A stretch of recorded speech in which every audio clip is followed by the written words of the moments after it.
TPRM is still a frustrating task. It interrupts other security work, typically, frequently, more direct and important work. There's always security projects and changes going on. Um, it forces you to do things that you probably aren't comfortable with, like calling strangers and demanding information. It forces you to make uncomfortable risk decisions.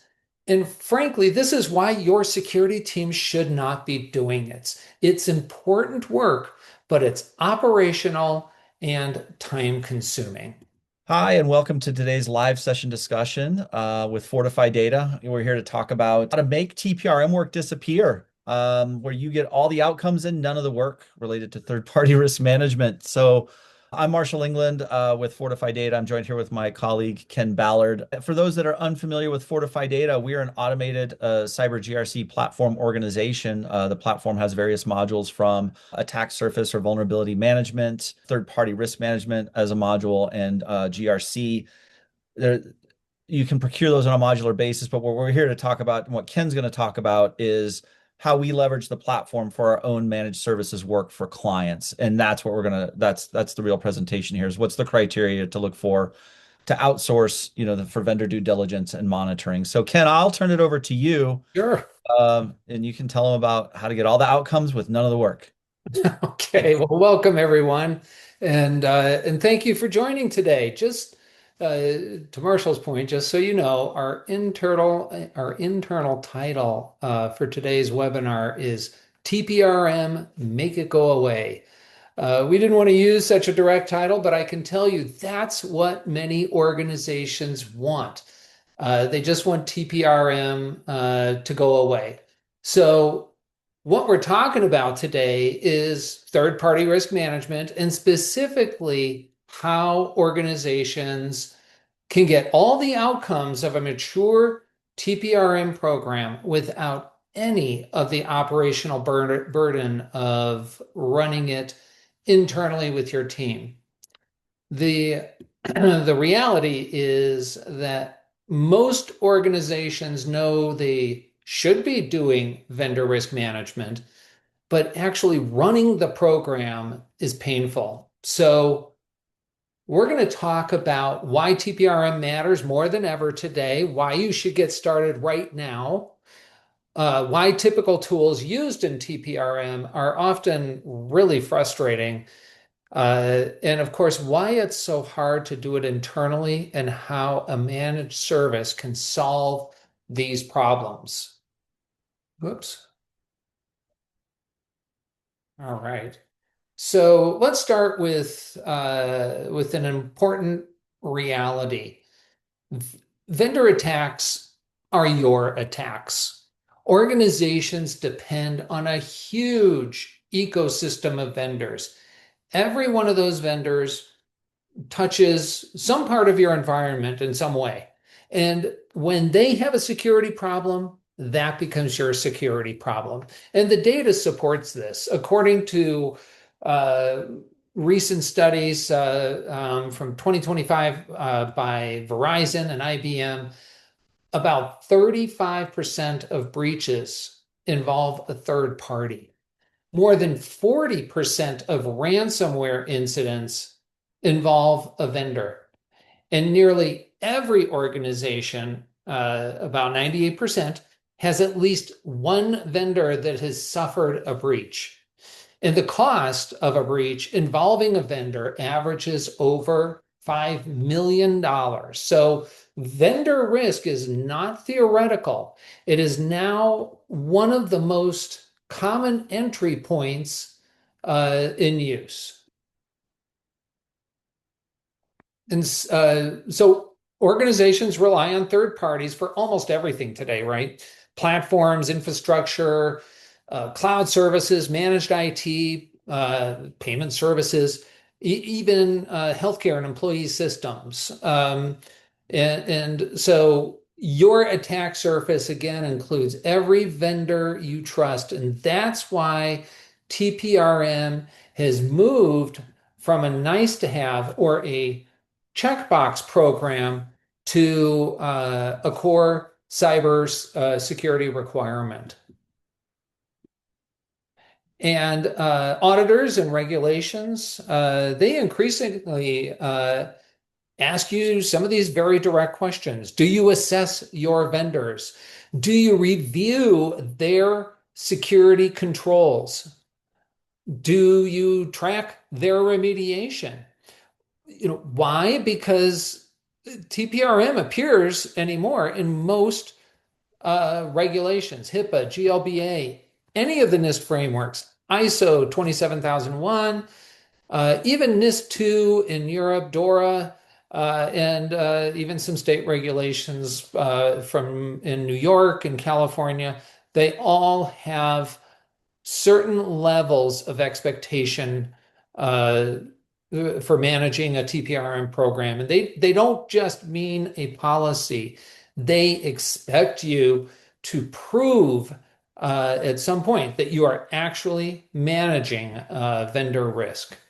Yeah, I was just going to chime in, especially on the HIPAA. There's proposed updates from HHS on the HIPAA security Yeah, guidance, where this becomes a little bit more prescriptive and less vague, related to a lot of things for HIPAA security, but the TPRM function is going to be one of those. And then, yeah, NIST 2, DORA, again, from the after effects of pandemic outages, they've really stepped up their third-party risk management, a risk management component for third-party, not just agreements, but the questions you're asking, have you assessed them? How often? How are you working with remediation? What's the kill switch for data if something does happen? What right. are your redundancies, things like that. So it is becoming a more topical item for sure. Yep, yep, absolutely. Um, Now, to me, this is where things get interesting. Vendor management's been around for a while. TPRM's kind of a new moniker. In my opinion, the TPRM tool industry has actually made some of these problems harder in some ways, and that's because the tools do different pieces of TPRM. The first category is straight up questionnaire platforms. This was some of the original stuff. These tools send surveys, they collect documents, they store evidence. But there's a huge limitation. Questionnaires can't validate anything. They can't validate whether the answers are actually true. Security ratings, especially first generation security ratings, they're also limited in that they are only looking at the external attack surface. There's no qualitative evaluation. And I'll come back to this in a moment. Of course, a lot of companies, frequently larger companies, they've got legacy GRCs, that they use for TPRM, but they're often shoehorned into the process. So the security team has to have workarounds and rely on integrations, and that's the same with many of the dedicated TPRM platforms today. They rely on APIs and integrations. The key is that if the integration for your special software is not already built, then you have to build it and maintain it. And it's this level of complication in the TPRM process that forces your busy security teams to throw up their hands and end up accepting vendors on just blind trust. And on the other side, so on the questionnaire side, that's one thing. On the scoring, let's look at both. The scoring platforms or security ratings platforms, these tools analyze external signals. They scan the internet about your company looking for breadcrumbs of information. They might run some really lightweight vulnerability scans, and then they produce risk scores. And again, that's fine, but that's limited. They do a lot of guessing. and they create false positives. So if they're getting internet breadcrumbs from Aaron and Shodan, places like that, that might be old information. And that means you are chasing down problems that frequently don't exist. And in fact, this is why our CEO started FortifyData. He couldn't stand all the false positives he was getting as a CISO at a large company that many of the first generation scorecard platforms generated. So, in summary, scoring platforms can provide technical signals of limited accuracy, but they do not provide a full vendor risk picture. So of course, a lot of vendors, they try to combine questionnaires and scoring. For example, some of the questionnaire vendors, those traditional guys, they allow you to choose which scoring platform you want to use, and vice versa. It gives you the option of having both, but unfortunately, it's without either one of them taking over overall responsibility for the accuracy of things. And that's because the two models are fundamentally different. Questionnaires are qualitative evidence. The technical data from scorecards, it's all just technical exposure data. And when they're loosely forced together by two different companies, you end up with separate and often just really confusing risk indicators and decision points. Now, this discussion isn't about the FortifyData platform, really, but we, and by the way, our MSSP partners use it for our services. We built the platform to be highly integrated with both technical test data and questionnaire results. So the platform does continuous assessments. It supports the questionnaire workflow. It does automated evidence review. And of course, it sums everything up into a custom risk score. And that combination allows something really powerful.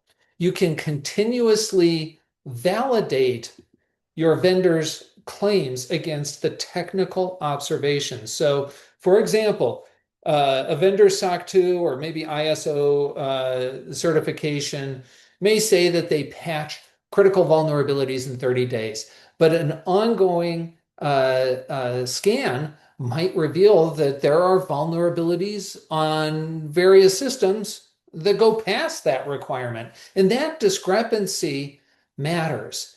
And it's the kind of insight your organization needs to make real risk decisions about a vendor.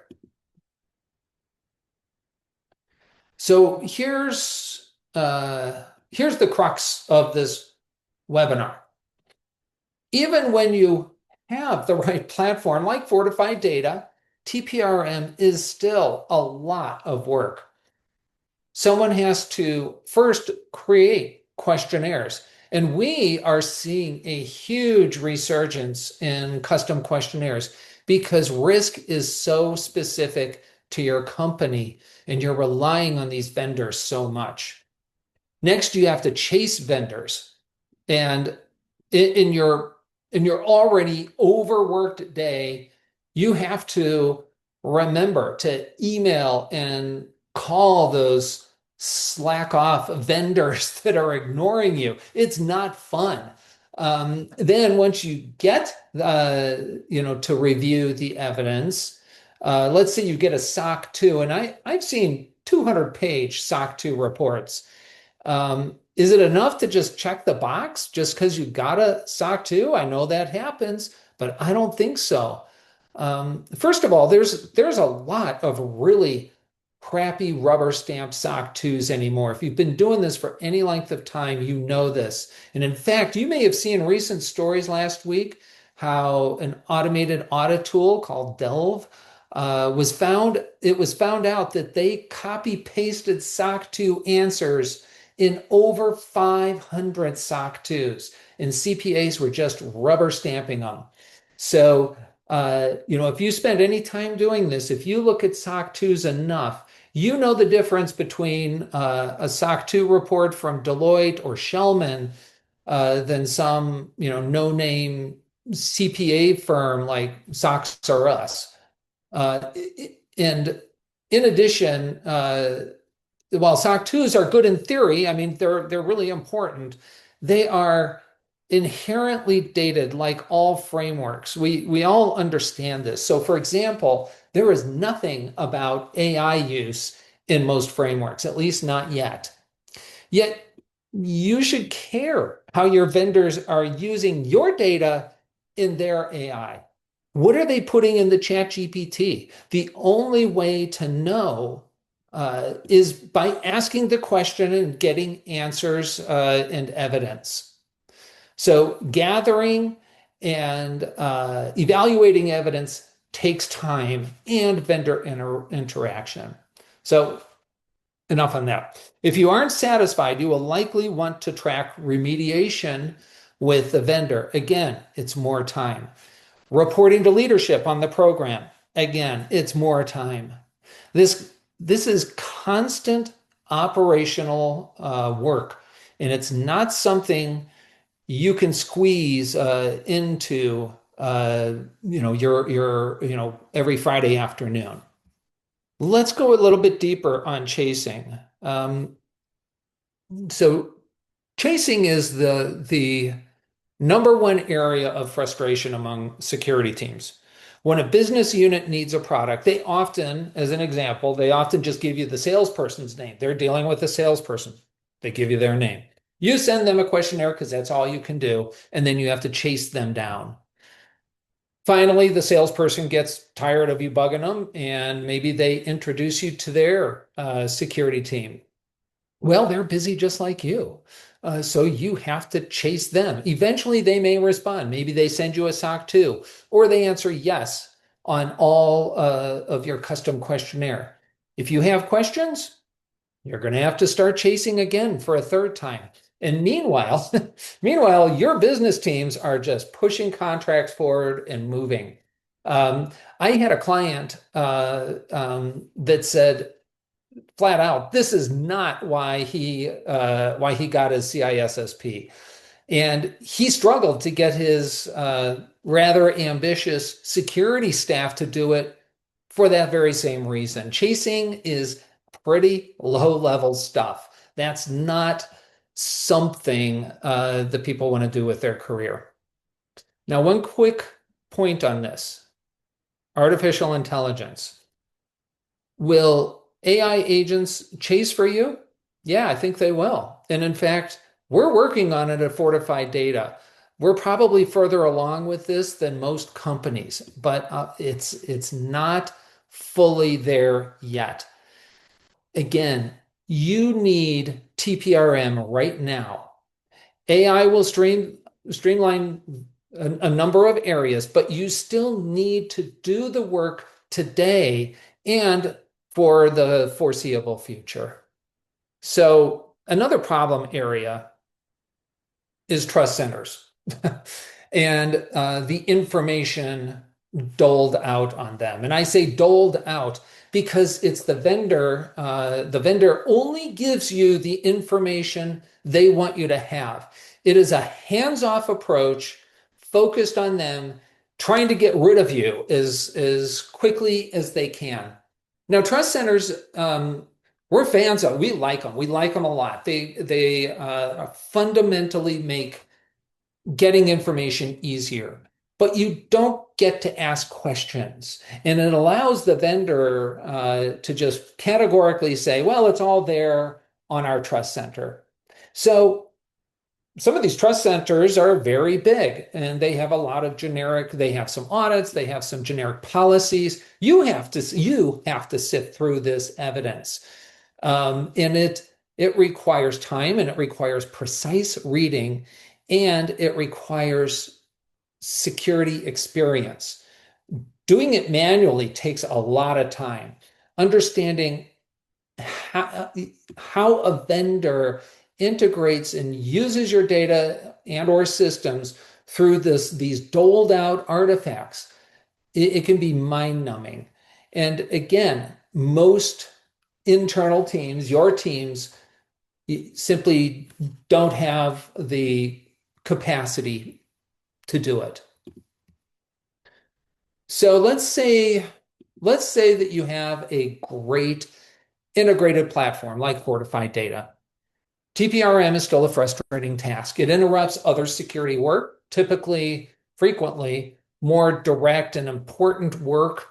There's always security projects and changes going on. Um, it forces you to do things that you probably aren't comfortable with, like calling strangers and demanding information. It forces you to make uncomfortable risk decisions. And frankly, this is why your security team should not be doing it. It's important work, but it's operational and time consuming. And that's exactly why TPRM is the perfect candidate for outsourcing. When done right, TPRM is very repeatable, very structured. It's process driven and platform enabled, and it's focused on you. So instead of hiring a full TPRM team internally, organizations can outsource the operational work and allow their internal security teams to focus on those higher value things. Here's what we would say that you'd need to look for when outsourcing TPRM. First, the program should be structured with defined workflows that fit with your business. So there's a lot of flexibility that needs to happen. The TPRM service provider should have a well-defined process to persistently engage with your vendors. They should have efficiency and experience evaluating evidence. So there's a skill set there. And ideally, this should be supported by AI to make it more efficient and thereby drive down the cost of the service. The program should be tuned to your needs very directly. Your risk is different than somebody else's risk, and it should give you technical visibility into the vendor exposure. Um, and so that requires your TPRM as a service vendor to do continuous monitoring on certainly on any vendor that has access to your data or systems, any critical vendor. Here at FortifyData, we follow the axiom, the old security axiom, trust but verify. And they should your TPRM as a service vendor should have a platform that supports all of this. We think you should have access to that platform if you want, and we provide that. And then finally, you should meet with your TPRM as a service vendor regularly to make good decisions together that are based on solid data that has been collected for you, not by you. And it should be based on your risk requirements. I was going to just add on to that, and I think you probably touch on it here, right? But there's also understanding the engagement. As a TPRM service provider, Mhm. are we coming in as surge capacity? You know, you've got a season where you're doing continuous monitoring. Do you have a due diligence issue? You don't have enough resources to get through new services that are being reviewed by the business for the year that you need help with. And again, you know, as a managed service provider, um, and if there's a particular focus on industries, we're likely engaged with some of those vendors already to understand and have an open channel for communication. So those are some of the other things Mhm. to talk about in terms Yeah, of the engagement and then just the benefit of having done this already. great. Thank you. And so anyway, this is where FortifyAssist comes in. FortifyAssist is our managed TPRM service built on the FortifyData platform. We use our platform to deliver a fully outsourced service. So first we build your vendor ecosystem, then we run the program, including all the chasing, all the evidence collection, review. We track remediation if there's any that needs to be done. And we meet with you at least monthly to provide status and guidance so you can make effective decisions. All the operational work is handled by our team, but it's designed to your needs. You get a fully developed TPRM policy and program that you can hand to somebody. It's customized to you. And then we go and chase those vendors and we get what you need. And we watch for conflicting slip ups in the technical data. Each month, we meet with you to review the status of the program and all your vendors. We look at the questionnaire results and tell you about any concerns we have with their answers. We talk about vendor responsiveness together because it matters. We review big technical score drops, which are often a harbinger for near-term problems. We update you on vendor remediation progress, and we specifically go over all of your critical vendors. Then, together, we will provide recommendations, approve or decline, remediate or mitigate, perhaps escalate back to the business unit, or potentially drop. All of this happens inside the FortifyData platform. We give you access to it. We're running it, but you have access to it. All your vendor inventory is in there. It's maintained. All the evidence is in there, centrally located. Technical exposure is continuously monitored. Risk scoring is unified and consistent, and all audit trails are preserved. So you get both a powerful platform and a dedicated team to run it. Now, this is my second to last slide. Well, actually, it's my last slide. We have a unique and very flexible program. First, we are very fast at onboarding new TPRM clients. We can have your TPRM program up and running in a week. We do this all the time. 10 vendors to start with. The program is designed around you. Questionnaires are customized, and we get technical data on those 10 vendors. So that's the beginning, and then we build from there. 1 week. Second, our program is flexible. We can get you started. If you want to take it over, that's fine. If you want to later give it back to us, that's fine too. We have a client that hired a security intern. They're a university. They hired a security intern, and we trained her. Training and support is included. So we trained her. We let her run it for about 4 months, and then she went back to school. And then we took the whole thing back. So we can be that flexible. So, but with that, we're open to questions. Yeah, no, thanks, Ken. One question came in related to the escalation procedure. You obviously reach out to vendors so many times, and then you can escalate into a business unit. Can you just talk a little bit more about that?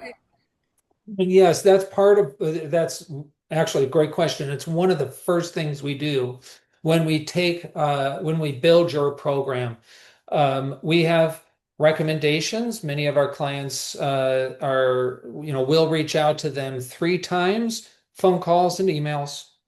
And if they still don't respond, then we will escalate back to you, usually, well, always with a recommendation of what we would like for you to do to help us get a response. So, we do the chasing for you, but chasing is chasing, and we've got some tricks, but sometimes vendors are just really difficult to work with. And so we keep track of it. We build the chasing process, standardized emails that we use to reach out to your vendor. Those all get customized. We will show you our call scripts. We can customize those, everything. So yeah, Great. it's a really good question. Next one, real quick. Can you just rerun over? Obviously, there is. I think you mentioned the scanning component from FortifyData, direct assessments of vendors. Just real quick, the difference between that and then other ratings platforms. Yeah, so I call those the originals first generation systems. They tend to be really fast, and the reason is because they're getting data. I call them internet breadcrumbs, as you'll remember. They're getting it from public source data and just repackaging it. They're getting it from Aaron and Shodan and some public threat exposure environments, CISA and stuff like that. And they repackage it and then come up with a scoring process. We do something very different. As I mentioned, this is why our CEO started the company. We go out and we look for every single asset that's exposed to the internet. We find assets that companies don't know about all the time. We use multiple tools. We spider out from your URL, looking at subdomains, related domains, associated IPs, everything. We update that. And this is on your vendors. We update that continuously. Then we run actual assessments. We use a variety of commercial tools, open source tools, and our own to normalize data, but we are looking at every single port protocol on every single asset that your vendors have. So you are getting highly, highly accurate and detailed information on your vendors. It's not breadcrumbs. We use Aaron and stuff like that just to validate things. But our data is extraordinarily accurate. So yeah. Very good. Well, that's the end of the questions. Thanks everybody for joining today. I hope you had value out of it. We'll see you next time. Thanks everybody.